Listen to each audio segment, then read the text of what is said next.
Ya, terima kasih para penonton Dhamma TV yang selalu damai di hati. Kita setiap hari Kamis dan Senin jam 4 sore selalu berjumpa di ruang Jejak Ki Jati ini. Dan memang semakin lama kakek ini semakin tua, tapi tantangan semakin banyak. Karena setelah kita mengikuti di YouTube dari streaming Dhamma TV ini, ternyata sudah diikuti oleh jutaan orang di muka jagat raya ini ya. Jangan dikira bangsa Indonesia itu hanya di Indonesia saja. Di Inggris banyak, di Amerika banyak, di Kanada banyak, di Selandia Baru, di Australia, di daratan Cina, semua banyak. Oleh karena itu, pada umumnya orang sedunia itu di samping berkomunikasi dengan bahasa Inggris, umumnya sekarang pada mengacu untuk bisa memahami bahasa Indonesia. Karena Indonesia merupakan suatu negara yang tua, mempunyai peradaban yang beragam, dan yang memberikan solusi atas kegelapan era zaman yang datang. Oleh karena itu, para penonton Dhamma TV yang kami muliakan, semoga sebagaimana kita ketemu, kita panjatkan puji syukur kepada Sang Maha Pengasih, Pemurah lagi Penyayang. Semoga seluruh ciptaannya di jagat raya dilimpahi rahmat, kekuatan, keabadian, kedamaian sesuai dengan hukum mereka masing-masing. Baik yang kelihatan, yang tidak kelihatan, yang panas, yang dingin, yang jauh, yang dekat, pokoknya semuanya kewajiban manusia untuk memahami itu semua. Berkaitan dengan itu, para penonton Dhamma TV yang kami muliakan, akhir-akhir ini memang agak rame ya tentang buku yang saya buat. 99% manusia di dunia ini gagal paham tentang Tuhan. Untuk itu kami bersama-sama dengan anak-anak saya, cucu-cucu saya sebagai umur ya tuh dari 2 perguruan tinggi akan mencoba pengen memahami tentang pemikiran-pemikiran baru. Oleh karena itu kami persilakan memperkenalkan diri, asalnya dari mana, ibunya namanya siapa, bapaknya siapa, wajib harus tahu ya. Baik. Ya, monggo. Siap. Baik, perkenalkan Romo, nama saya, nama lengkap saya Kaitanu Sangormas. Biasa dipanggil Yongki. Saya sekarang sedang studi di Universitas Tribuana Tunggadewi Malang. Nama ibu saya Penardita Refileli, nama ayah kandung saya Modestus Angwarmas. Saya sekarang berada di semester 9 sekarang dan menjabat sebagai Ketua Gemen Cabang Malang. Itu perkenalan singkat dari saya, Romo. Ya, nggih. Sekarang Mas Andri ya. Monggo, silakan. Nama lengkapnya, Ibu Bapak. Baik Romo, perkenalkan, nama saya Andrianus Samputra Mbuwedo. Saya dari NTT, Tirkusnya Sumba. Nama orang tua saya Ibu Maria Marcelina Firik dan ayah Samuel Sair Umbuawang. Saya kuliahnya di Universitas Tribuana Tunggadewi Malang. Saya berorganisasi Gemini. Nggih. Kenapa adik-adik itu kok tadi itu saya minta supaya ibu dan bapak dikenalkan ya, karena itulah awal pertama dari manusia paham akan fungsinya sebagai manusia. Kita lahir itu tidak ada ibu dan bapak, tidak ada kita.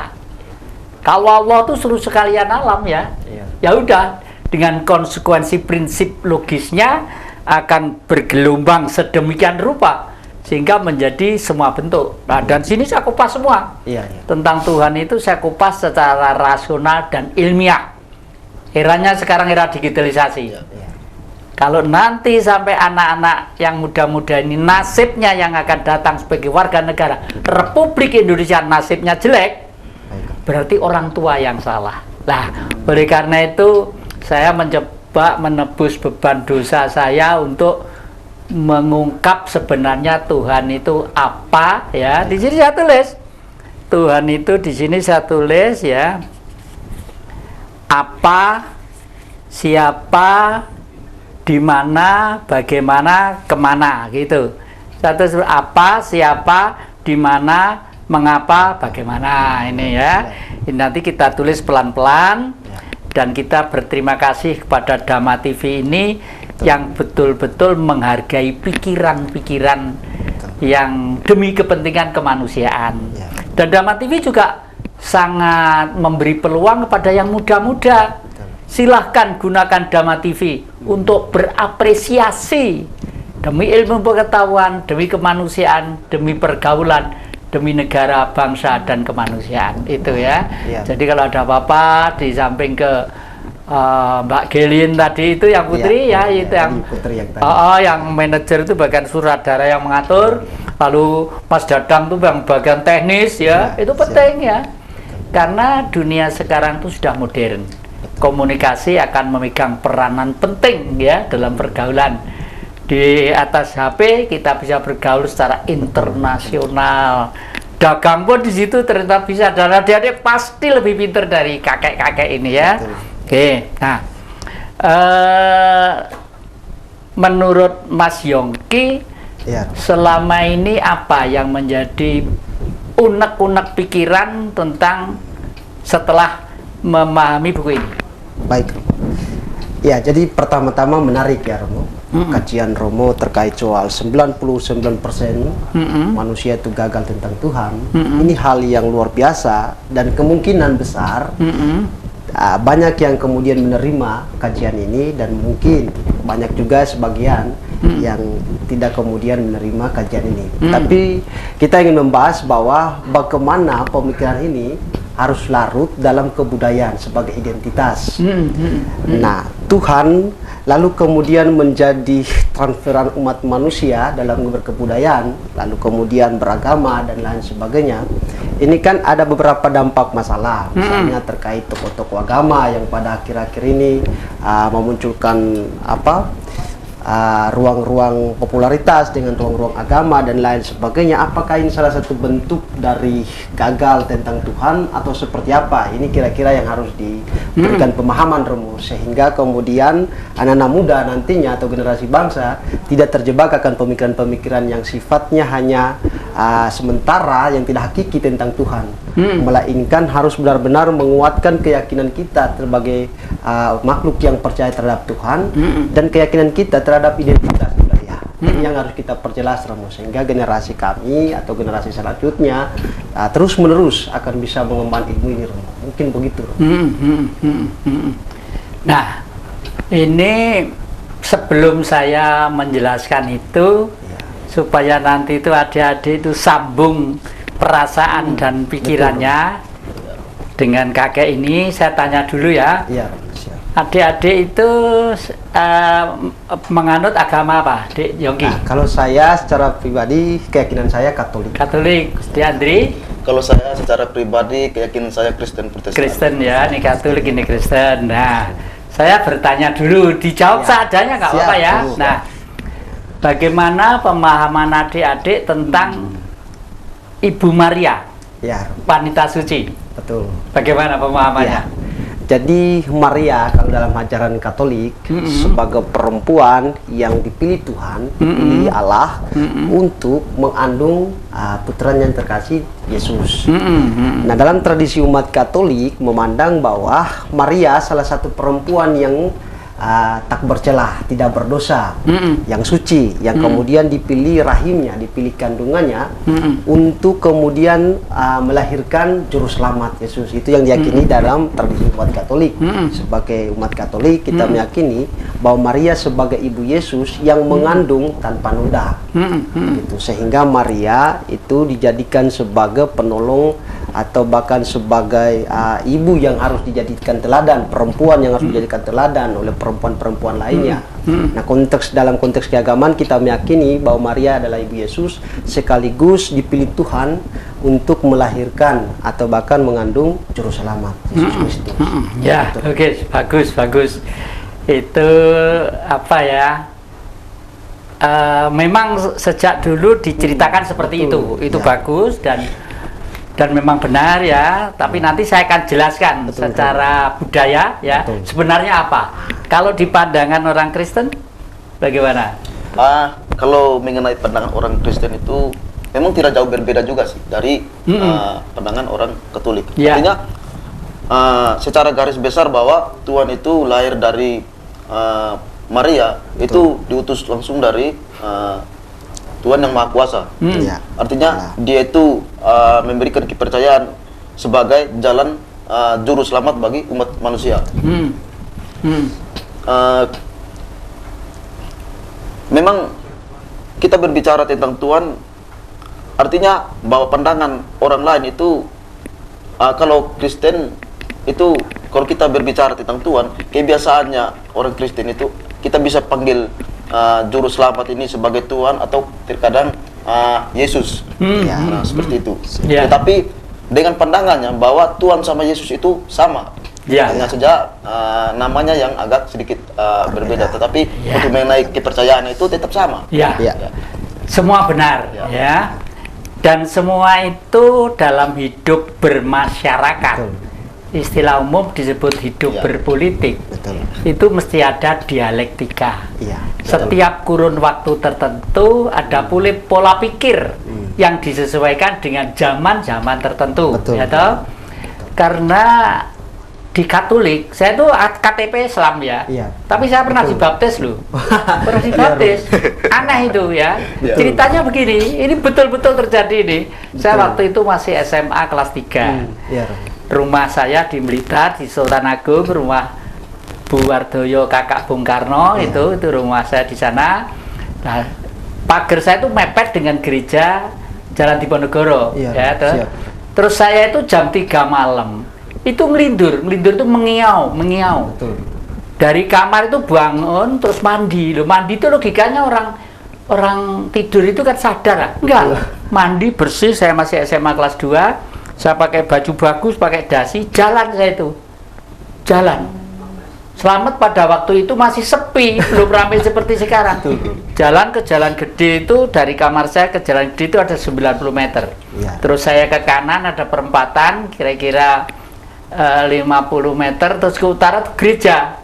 Di situ tuh ada orang ngantri, saya ikut ngantri gitu. Itu di bawah alam sadar. Di dalam nggak sadar itu, dalam mimpi dan mengiau tadi itu melindur.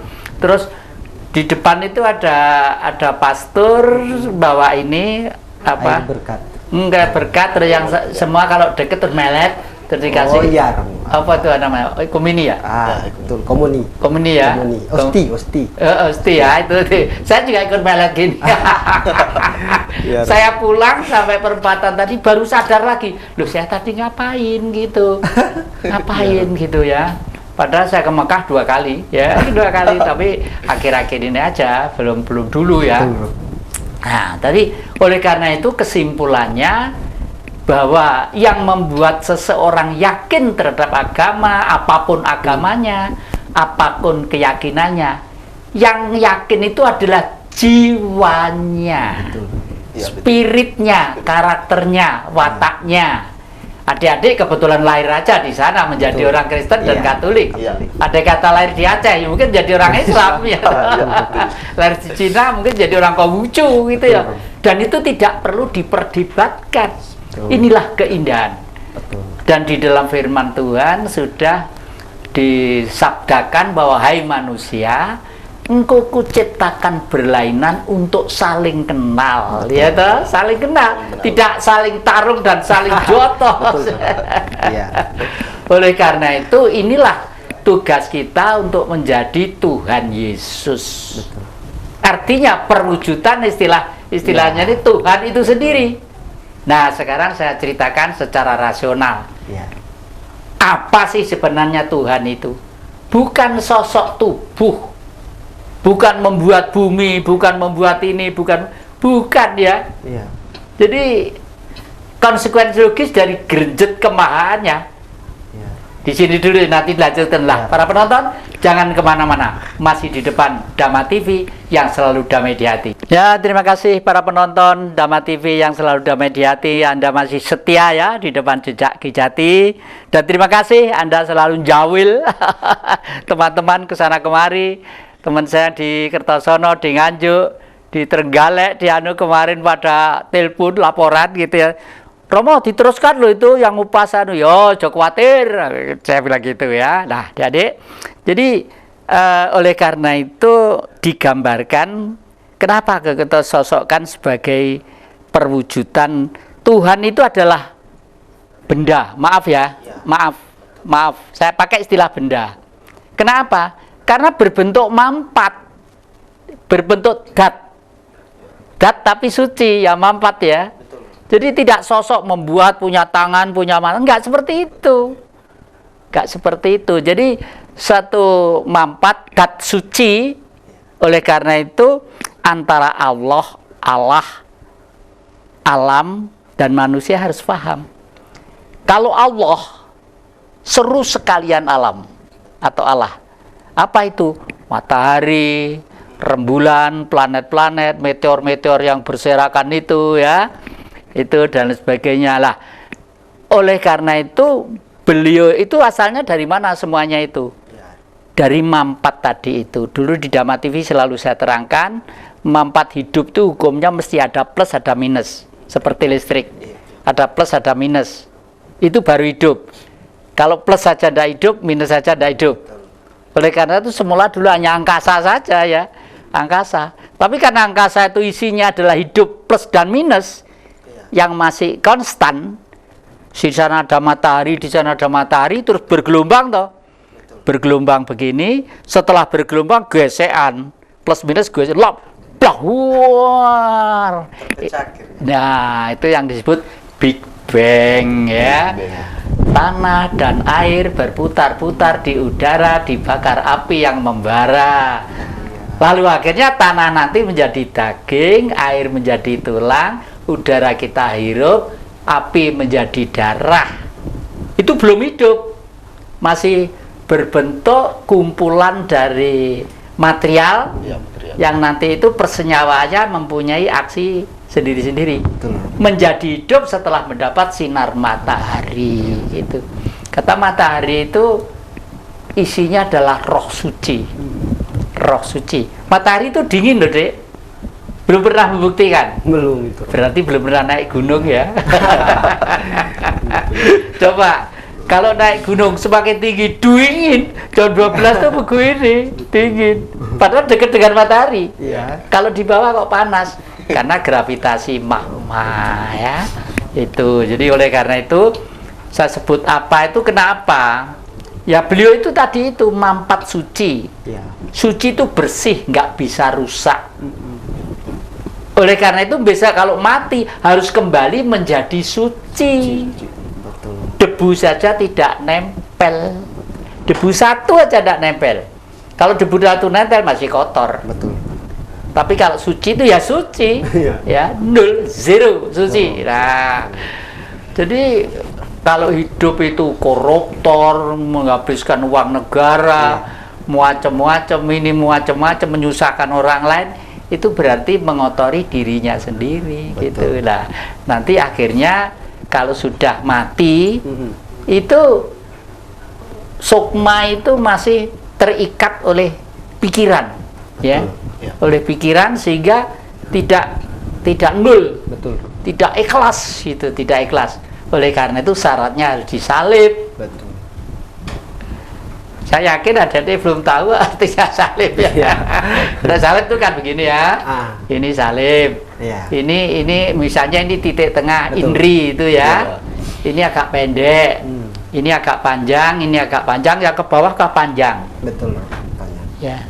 Tuhan Yesus mengatakan waktu disalib, ya Bapakku, ampunilah mereka karena sebenarnya mereka tidak tahu apa-apa ya. Betul. Artinya apa?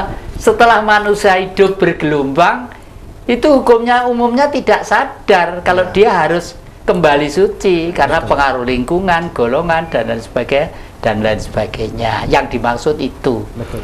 Nah itu dengan teori marhinisnya Bung Karno itu akan punah. Iya. Karena sebenarnya praktek untuk mempraktekkan salib tadi itu ya pakai teori yang rasional dan ilmiah. Ya. Ketuhan itu boleh, memang harus. Karena kita diciptakan olehnya. Tapi jangan terlalu Betul. Dikejar, wah nanti ini gila sendiri gitu ya. Betul. Yang penting silaturahmi ke kanan, ke Iya. kiri, ke Betul. depan, ke belakang gitu. Iya. Dan kalau engkau pengen mengetahui kemurahanku, hai manusia, Betul.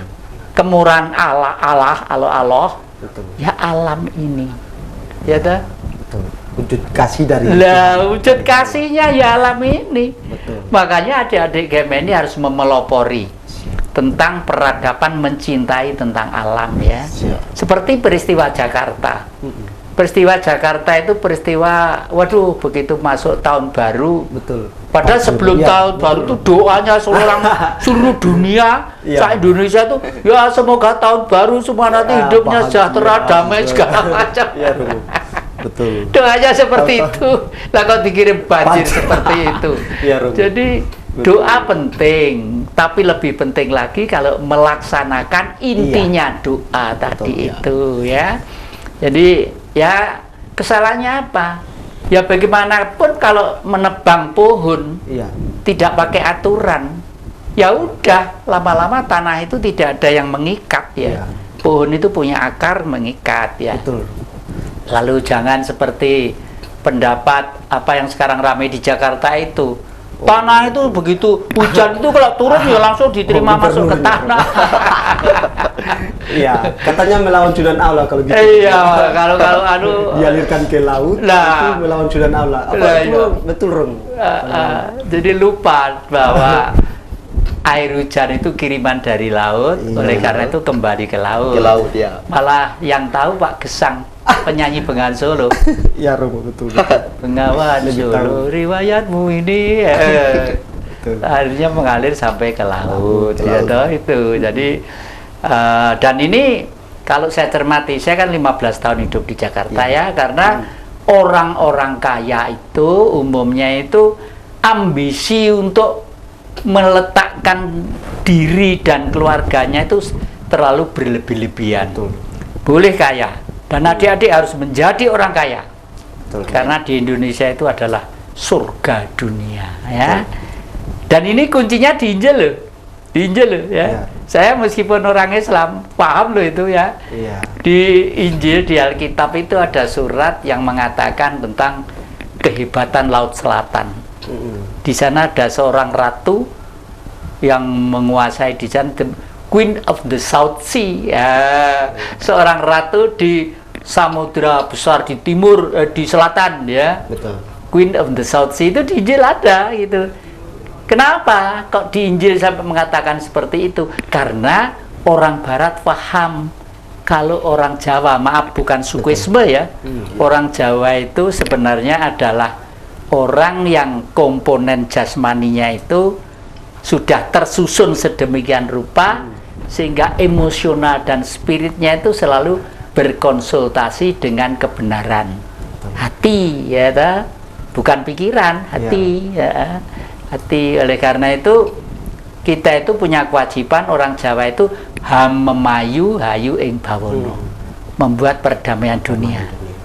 Dan ini Bung Karno sudah memelopori Sudah, begitu betul. jauh, Betul. begitu jauh Bung Karno memelopori Iya. bahwa orang sedunia itu adalah sahabat semua, Sama ya toh? semua. Ya. Nah, yang tidak disenangi hanya apa? Hanya manusia yang selalu materialistis. Iya. Materialistis itu kalau dalam dunia politik disebut kapitalistis. Betul.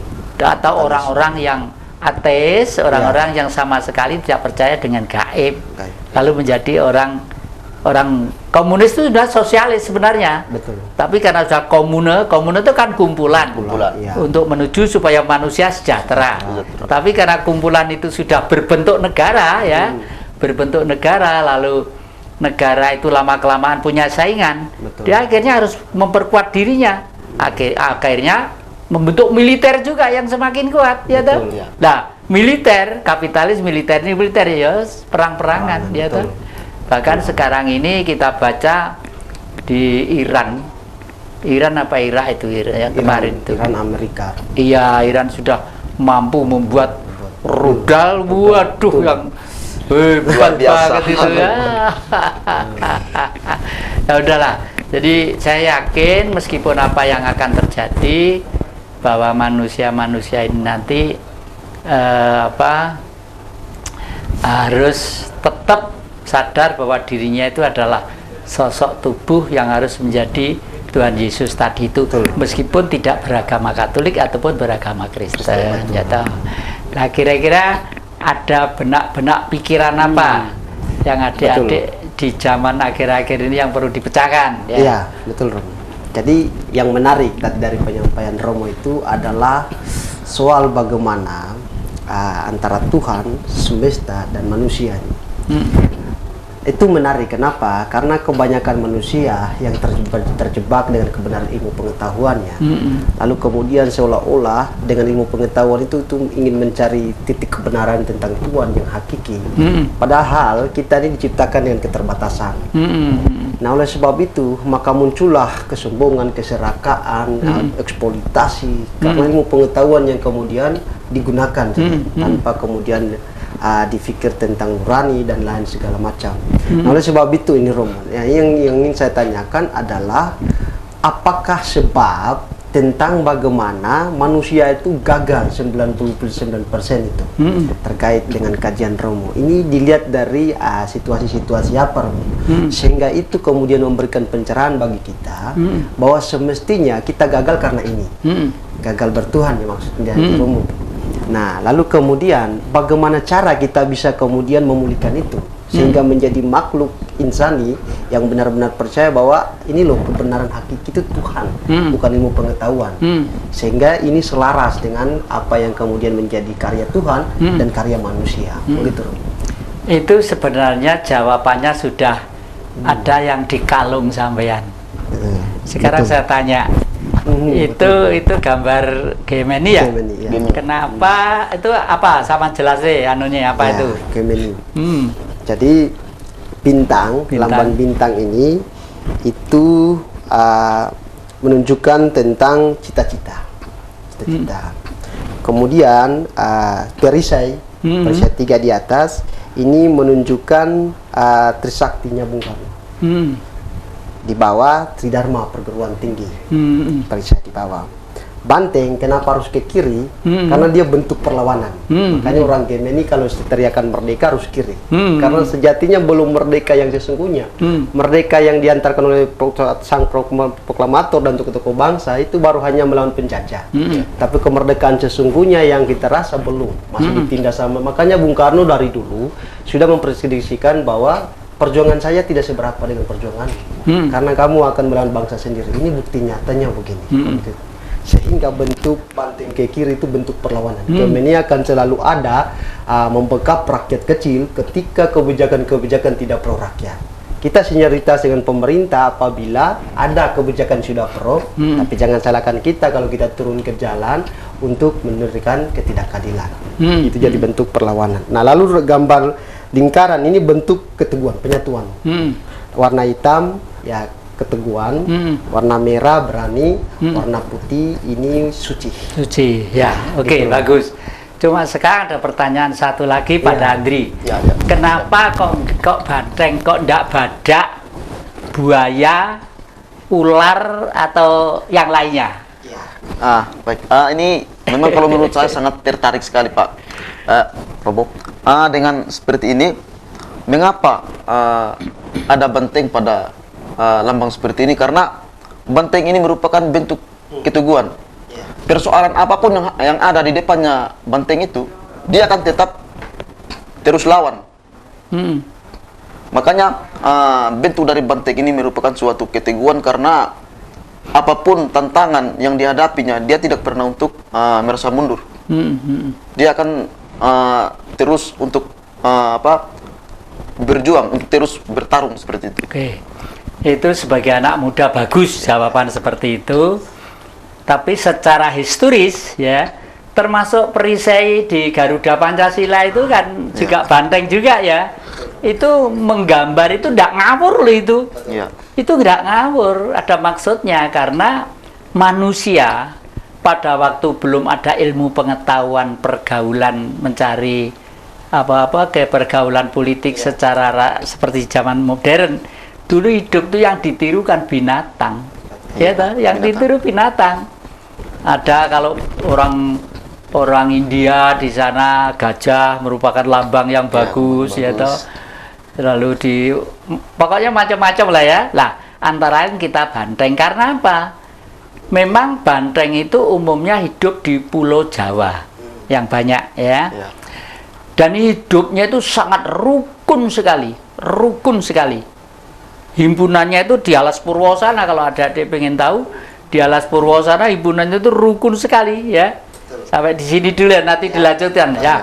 Para penonton Dhamma TV yang kami muliakan, kita bicara masalah lambang banteng di perisai Garuda Pancasila. Dan kita semua bangsa Indonesia, apapun agamanya, berjiwa banteng yang gagah perkasa, tapi berbudi luhur. Jangan kemana-mana, masih di depan jejak Ki Jati. Ya, terima kasih para penonton Dhamma TV yang selalu damai di hati. Kita lanjutkan ya, cerita ini mengupas tentang Pancasila loh ya. Tidak ada kaitannya dengan partai politik, tidak ada. Ada mungkin partai-partai politik yang kebetulan gambarnya banteng, tapi isinya itu ada yang buaya, ada yang bajul, ada yang ini macam-macam. Ya, lumrah-lumrah aja memang zaman ya. Oleh karena itu akhir-akhir ini Indonesia itu dihiruk-pikukkan dengan berita-berita yang sebenarnya tidak pantas untuk kita sebagai bangsa yang berbudi luhur ya. Nah, banteng itu hidupnya sangat rukun sekali, kompak, satu himpunan di Alas Purwosana ya.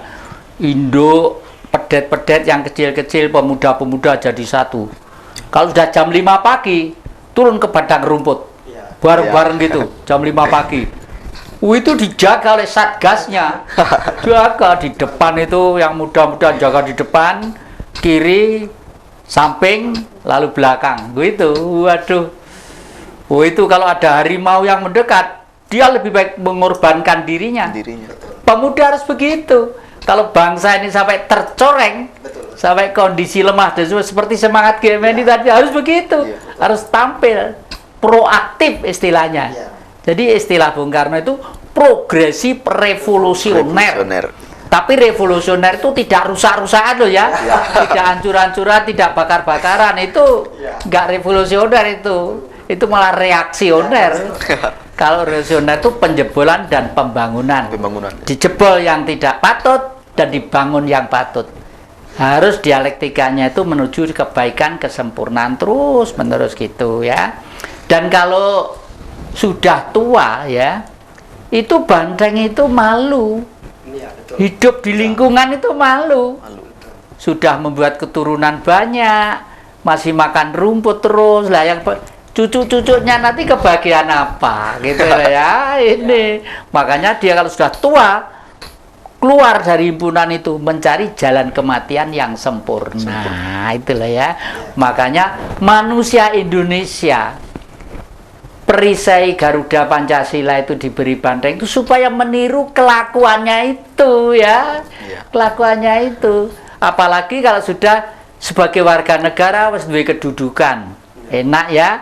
Entah apalah yang mendapat gaji dari ini, entah menteri, entah presiden, entah apa tuh, udah betul-betul harus hati-hati dan terima kasih lah sudah mendapat kedudukan yang terlalu lebih dari itu. Wong rakyat itu sekarang besok makan apa itu kadang-kadang masih hari ini gelempangan ke sana kemari pikirannya ya.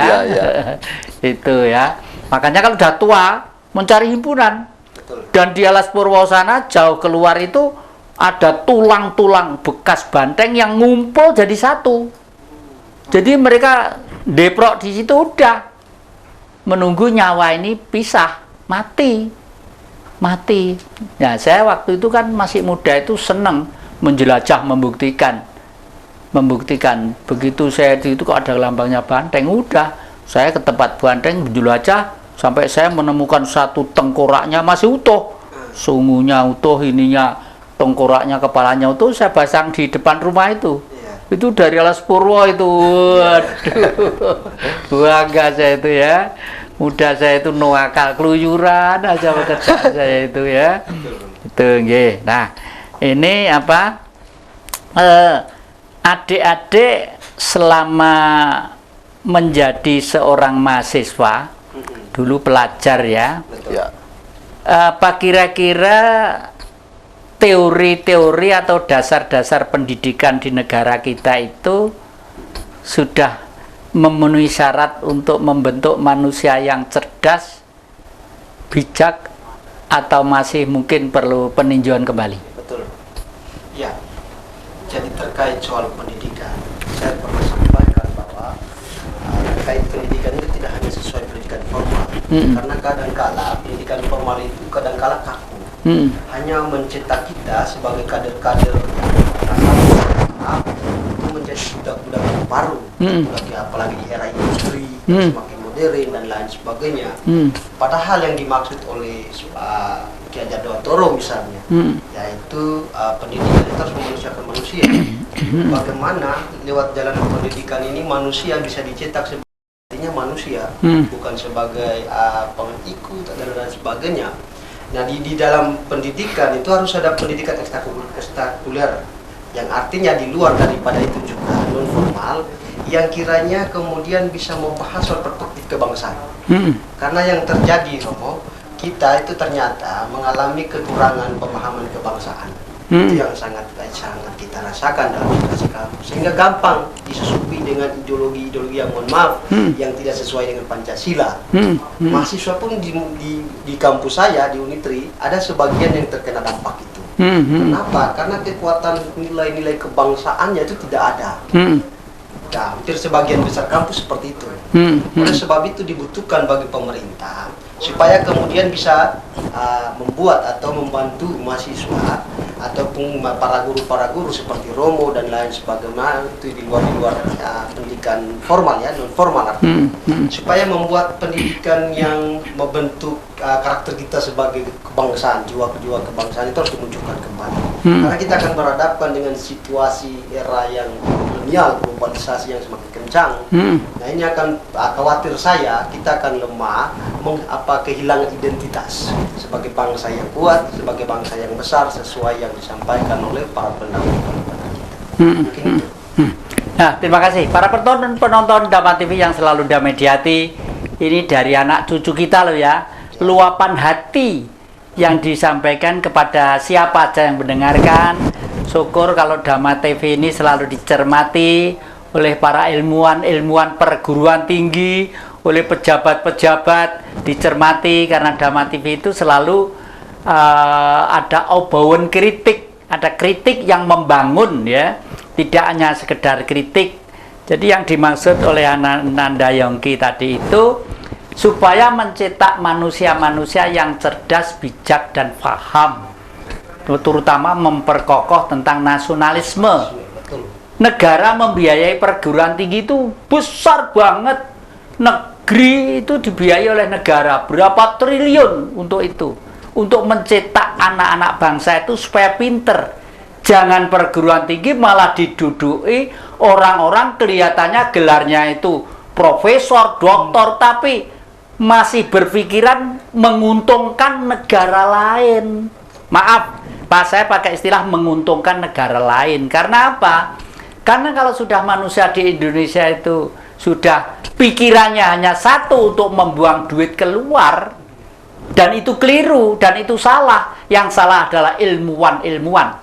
Bahwa selama ini bila perlu cabut aja subsidi dan uang yang digelontorkan untuk mendidik anak bangsa, kok tidak semakin pinter, malah semakin bodoh. Nah, oleh karena itu adik-adik ini selama bergaul dengan dunia maya, itu keuntungannya apa, kelemahannya apa? Baik, ya.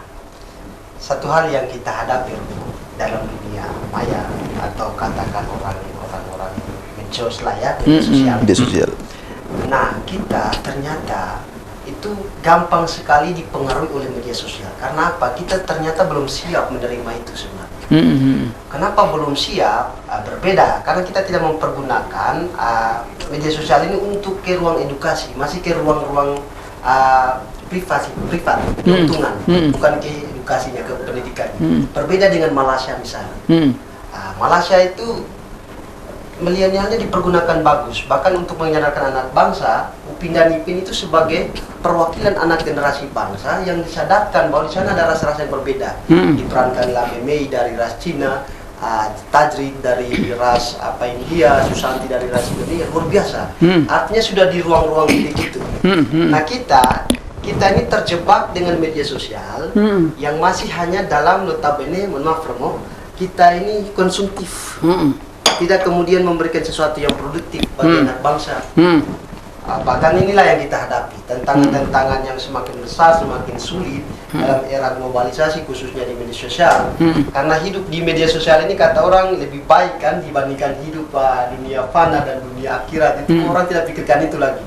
Bahkan saya berpikir bahwa manusia itu luar biasa, bisa meraih posisi Tuhan sebagai sang pencipta. Tuhan kan mencipta dua dunia, dunia fana dan dunia akhirat. Ini kan milik Tuhan. Kalau manusia mendirikan satu dunia, namanya dunia maya itu. Nah, sehingga kemudian hari ini semua berbondong-bondong hidup dalam media sosial. Saya selalu sampaikan, ingat bahwa media hidup di media boleh offline, boleh online, tapi jangan sampai Tuhan di offline. Nah, ini dampak yang kita sedang hadapi, Rom. Kira-kira seperti itu. Nggih. Dan betul, sama Mas Yongki betul, karena saya juga termasuk orang yang kejebak dunia maya.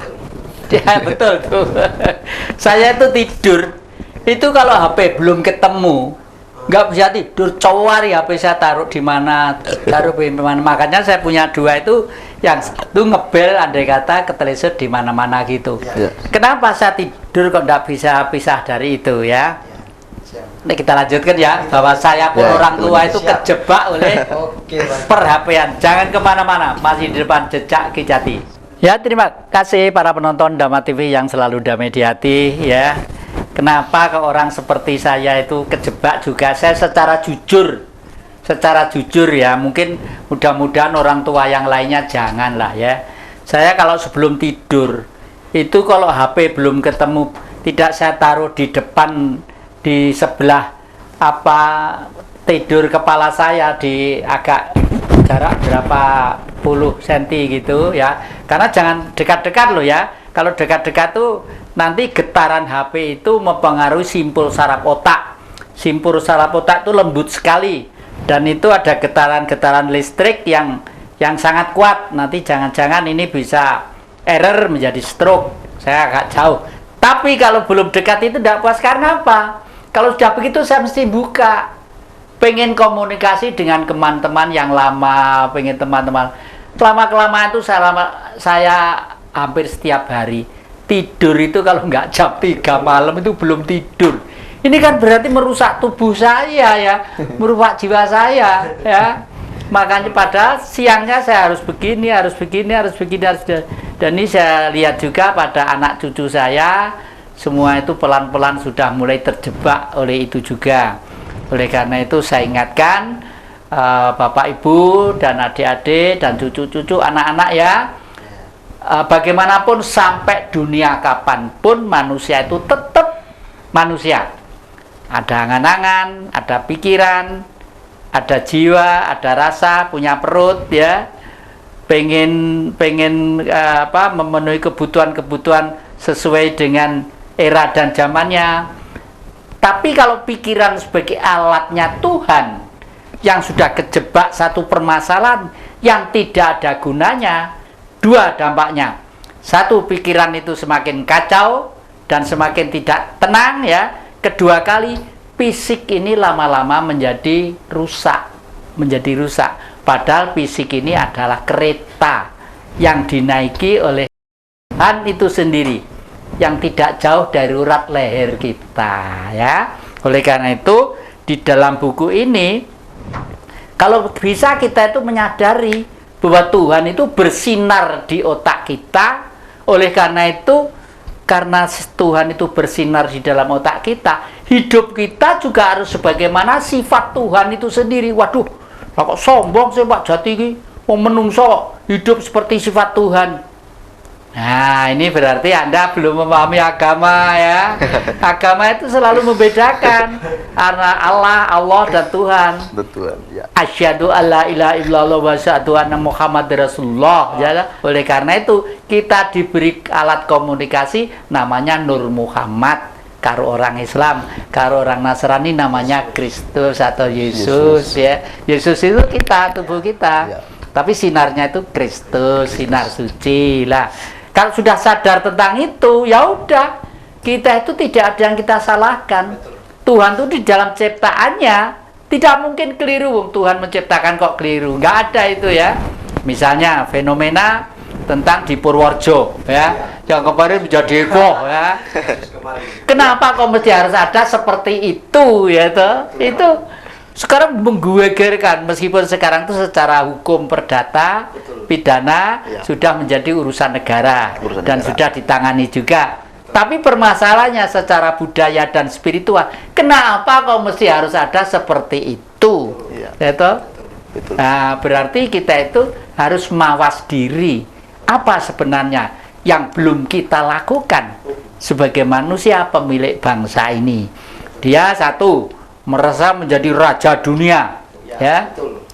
Kedua, dia merasa punya aset-aset yang besar, ya katanya loh ya, katanya dia ya, yang nanti itu bisa menyebadani dan Indonesia harus kuasa kembali. Nah, intinya seperti itu. Lepas dari itu bohong atau tidak, kenapa dia mesti mengutarakan seperti itu? Maksudnya Tuhan itu apa? Ya kalau menurut saya, yang memperingatkan kita bangsa Indonesia ya toh. Jangan sampai bangsa Indonesia itu terus-menerus tidur otaknya ya. Adik-adik tadi cerita tentang Malaysia. Malaysia itu bekas jajahan Inggris. Kita jajahan Belanda. Inggris itu kalau menjajah daerah, orang itu dipinterkan yang dijajah itu. Karena untuk menangani alat-alat industri yang nanti dia gunakan.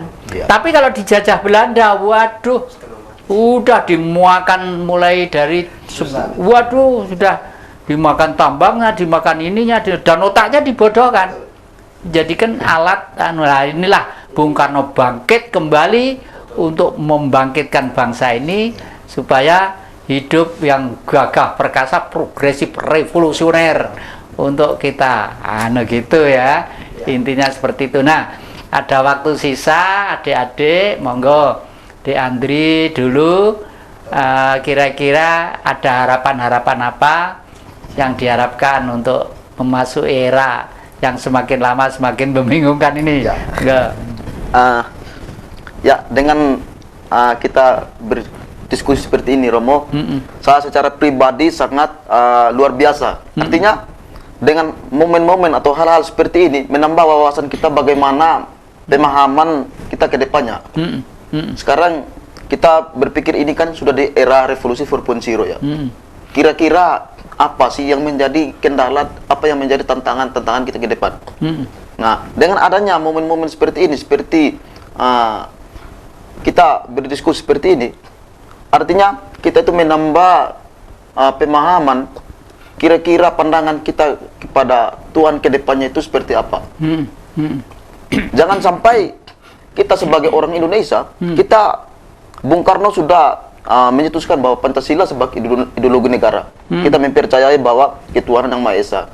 Nah, dengan seperti itu, ketuhanan yang Maha Esa dan juga dengan berbagai macam suku, jenis, ras ataupun agama kita yang berbeda-beda. Tetap itu kan menunjukkan bahwa agama itu, kepercayaan kita itu satu pada Tuhan. Nah, ini yang menjadi sebuah landasan bagaimana ke depannya itu kita benar-benar merefleksi kembali. Oke, sekarang Mas Yongki, ayo apa harapannya?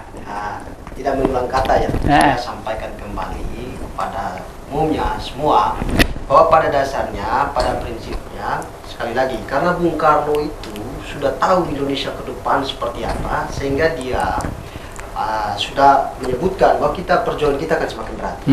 Oleh sebab itu, solusinya Trisakti itu. Wah, tepat. Salaman. Karena mau saya tanya tentang itu kan sudah jebus dulu, ayo terangkan. Solusinya harus Trisakti itu. Betul. Karena kita harus pertama berdaulat di bidang politik, Mm-mm. di Ya. bidang ekonomi, dan berkepribadian di bidang budaya. Tiga kunci utama untuk mendobrak sistem kapitalis, sistem kolonialis atau sistem neoliberal yang kami semakin menjadi-jadi. Bung Karno dari dulu memusuhi itu dan mengkonsepkan itu, kemudian dengan memunculkan satu ideolog besar namanya Marxisme. Ini yang hal yang luar biasa. Bung Karno itu bukan hanya sebatas konseptor, tapi seorang ideolog yang mampu mendobrak peradaban. Harapannya pemuda mengambil spiritnya. Bung Karno kan pesan ambil apinya, jangan ambil abunya. Nah, oleh sebab itu mari kita ambil api dari semangat para pendahulu itu untuk mendobrak terus. Ya, saya kira dinamika-dinamika bangsa itu tidak seharusnya menjustifikasi bahwa saya adalah musuh kamu, kamu tidak. Musuh kita bukan di internal, bukan sesama agama yang ada di dalam Indonesia. Mari kita hidup rukun dan damai. Terlebih khusus di Malang, saya karena bagaimanapun, walaupun saya lahir di Maluku, tapi cinta saya terhadap Malang lebih daripada luar biasa. Karena bagaimanapun saya studi di sini, ini menjadi lingkungan saya. Saya berpesan bahwa mari Malang sebagai corong perdamaian toleransi kota-kota lain. Mari kita bangun ini, kita saling menjaga, Polri, pemerintah, dan stakeholder Malang, tokoh-tokoh budaya, dan lain sebagainya, para guru, dan lain sebagainya. Mari kita bekerja sama untuk menjaga Malang, membangun Malang untuk Indonesia yang lebih maju, lebih sejahtera. Saya kira itu. Ya, betul. Dan saya berharap berkaitan dengan cita-cita Sampan tadi itu, mengingat zaman ini sudah harus berubah pola berpikirnya ya. Di dalam buku ini sudah saya tulis juga bahwa setiap kurun waktu tertentu dunia itu selalu dirubah cara berpikirnya dari lereng Gunung Arjuna. Itu sudah ribuan tahun yang lalu, dan setiap 700 tahun sekali era dan zaman itu pasti harus berubah. Nah, terus adik-adik, misalnya saya itu kebetulan punya tanah di lereng Arjuna sekitar 11.000 meter. Kalau misalnya adik-adik Gemeni itu saya persilahkan untuk menanam pohon di sana ya. Terus nanti itu hasilnya silakan dikembangkan kepada teman-teman untuk mendirikan apa di sini, berkembang seperti itu ya. Harus dimulai. Saya sejak SMA kelas 2 itu juga sudah usaha seadanya. Siap ya? Tanami kelor, nanti saya belikan bibitnya ya. Terima kasih para penonton Dhamma TV yang kami muliakan. Hari ini kakek bergembira sekali dengan anak cucu saya yang siap menjemput zaman yang akan datang dan siap menjadi nasionalis sejati yang tidak menyusahkan bangsa, negara, rakyat pada umumnya. Terima kasih para penonton. Jangan lupa kita ketemu setiap hari Kamis jam 4 sore dan diulangi hari Senin jam 4 sore. Terima kasih. Sampai ketemu di lain kesempatan. Rahayu. Merdeka! Merdeka!